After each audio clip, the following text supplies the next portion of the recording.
Hey guys, this is Benjamin Ingrosso, and I'm a singer, songwriter, artist, performer, entertainer, all of that.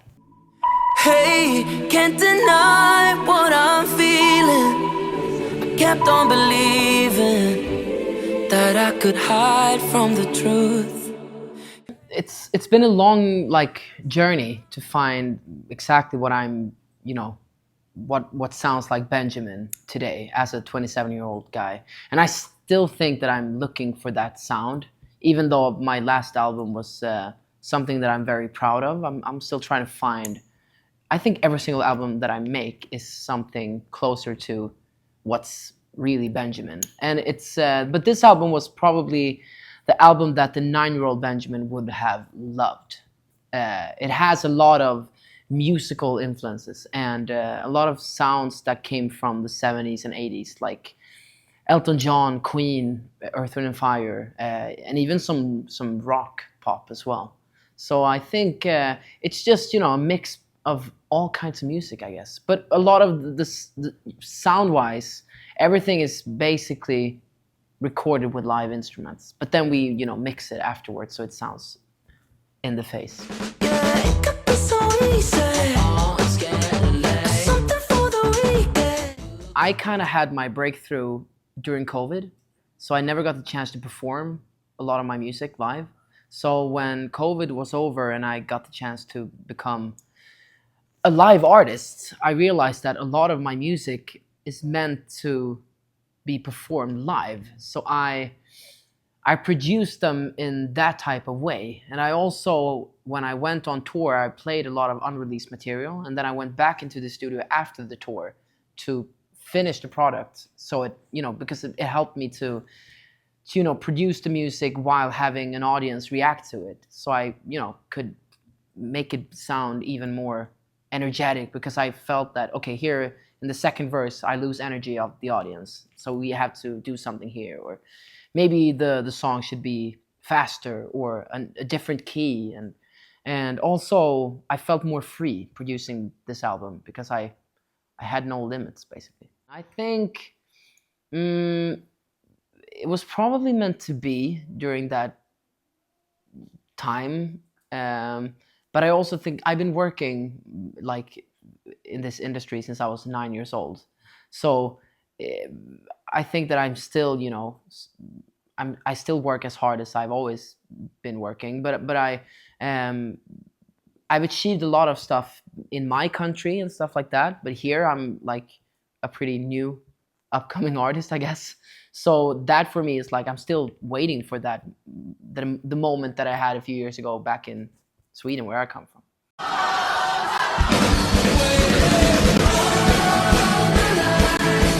I feel much more confident as an artist coming here. Like if I wouldn't have had the success that I have in Sweden and my concerts and my shows, like I played pretty big venues back home. Like I had my last show was a 35,000 capacity arena. Like that was, makes you also pretty confident as an artist. And with that like kind of mindset, I go into this tour playing in a lot of like smaller venues, but with that attitude, like with the larger than life kind of attitude, I think. And that's because I dream big. Like I want the audience to feel like if we're in a small venue, I want them to feel like it felt like we were in a big arena. And if we're in a big arena, I want them to feel like it felt like we were in his living room. So it's like, the mix of both, I would say. And also, I mean, if there are less than 1,000 people, they should have the best show they've ever been to, although it's like a smaller venue. Also, you get like more connection to the audience, I would say.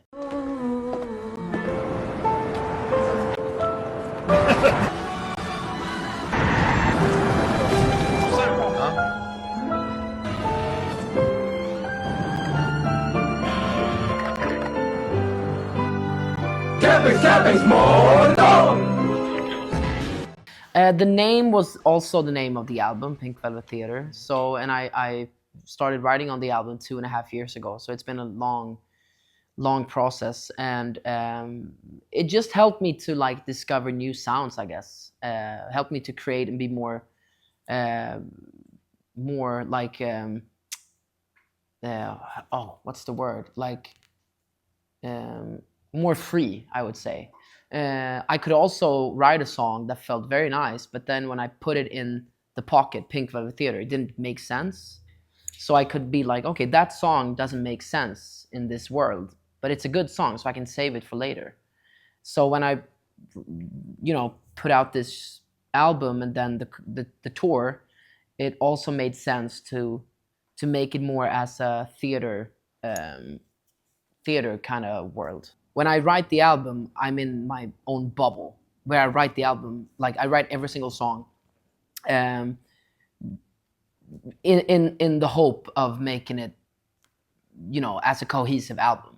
But then, of course, you write some song, like you have to also let go of that as well. And sometimes you just want to go into the studio and write something completely different to make yourself go, like, be a bit freer. And then I would say that some of the songs that didn't make it on the album, I now, when I produce the next one, I can play with the production and be like, oh, maybe that was meant to be on the next album. I tend to write a lot of stuff on my way to the session, to the studio. If I hear a song on the radio that sounds nice, or if I look at the palm trees and something just hit me, or a lyric or a vibe, and it's usually because I want to be prepared, but also because I have usually here especially here in LA, it's for a 45-minute drive, so you have a lot of time to come up with different ideas. And my next song, for an example, the next single is a song that I wrote. Like a lot of the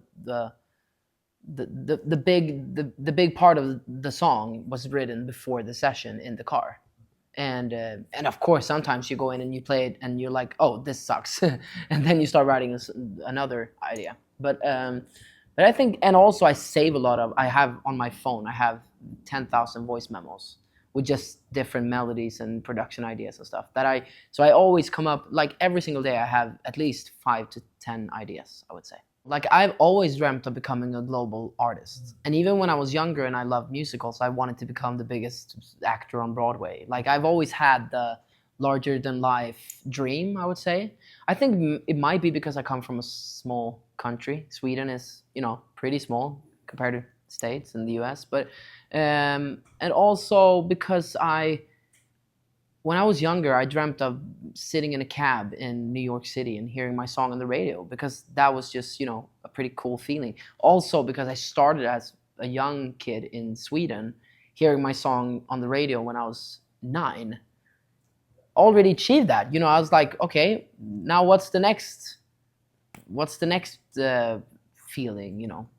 Seeing all the stars, they lead me back to you. So Back to You was a music video that is set in the 60s or 50s, and it's a guy who loses his girlfriend in at the ballet because there's a fire, and he goes home to his grand piano, which is also like a time machine, and he starts to like create this time machine to go back and find her. And when he goes back, he realizes that there are two like detectives from the future that is chasing him because he's screwing up the timeline. I stole the idea from Loki because I'm a Marvel fan. And he realizes that he's the reason why there was a fire, because they were chasing him and he kind of like spilled out a candle and stuff like that. And then there's a portal and they are kidnapping her into the world of probably the Pink Velvet Theater. So he's always trying to find the portal again to get to the Pink Velvet Theater, which is where she is. For this album, we wrote 130 songs in 6 months. I wrote 2-3 songs a day. And then me and my manager, we actually sat for probably like, I don't know, 15 hours in the studio and listened to every single song, writing them on papers. And we throw maybe 85 songs that day. And then we had 30 songs. And then we took 15 songs away. And then, until we had 12 songs. That then became the album. Instagram, Benjamin Ingrosso. TikTok, Benji Ingrosso, I think. It was a while when yeah, Benji Ingrosso. What else? I think Snapchat, Benji Ingrosso. If you ever have, like, if you guys have Snapchat, YouTube, Benjamin Ingrosso. Like, it's basically Benjamin Ingrosso on all platforms. Hi, my name is Benjamin Ingrosso, and you've just been buzzed.